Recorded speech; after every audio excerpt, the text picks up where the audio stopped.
Hello and welcome to Do It Yourself channel.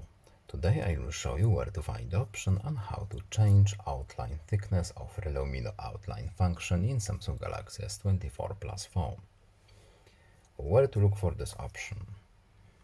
First we need to go to our phone's settings. Then in settings we're looking for accessibility options menu. Then we need to go to the vision enhancements at the top, and next here we have Relumino Outline option.